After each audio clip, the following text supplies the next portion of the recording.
Welcome back.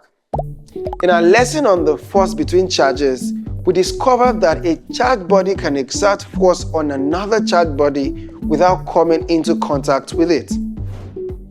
The region surrounding a positively or negatively charged body where an electrostatic force will be felt is known as the electric field.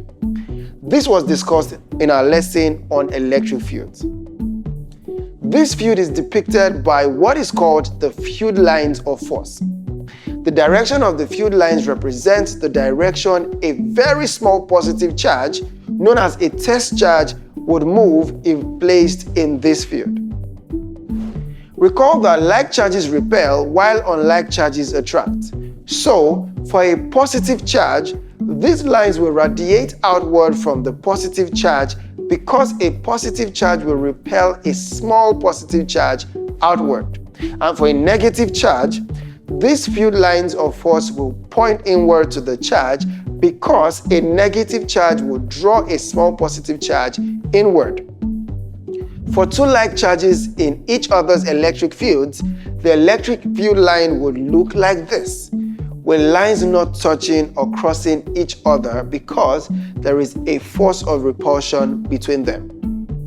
When two unlike charges are in each other's electric field, the electric field lines will look like this, with the lines flowing from the positive charge to the negative charge.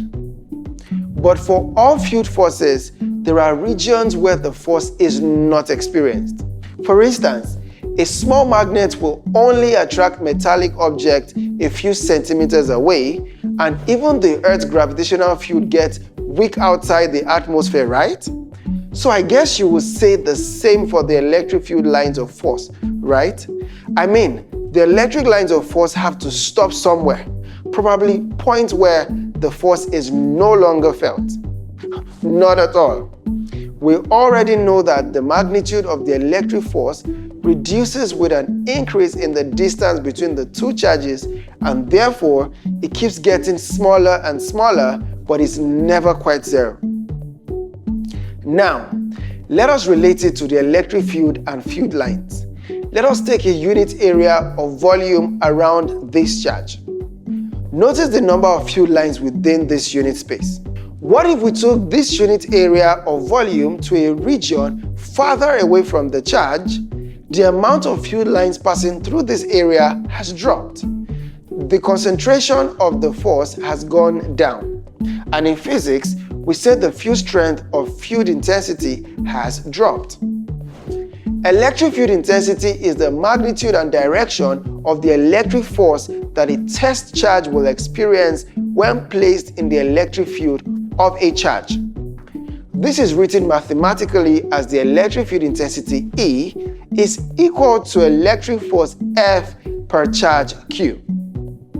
Since it is a force per charge, its SI unit is Newton per Coulomb. And since we know the formula for electric force, let us apply this to find the full equation for the electric field intensity. Force is equal to K times capital Q times small letter q divided by r squared, where the capital Q is the charge producing the field and the little q is the test charge. If we now divide the force by the test charge, we have K times capital Q times little q divided by r squared, now divided by the little q to give us kq over r squared. Note that field intensity is also a vector and acts in the direction of the electric force. So what exactly does this mean? It means that the field force does not stop abruptly somewhere, making a body not to feel its effect. The field intensity just reduces in magnitude until the force is too small to have an effect. Hope that makes sense. See you soon.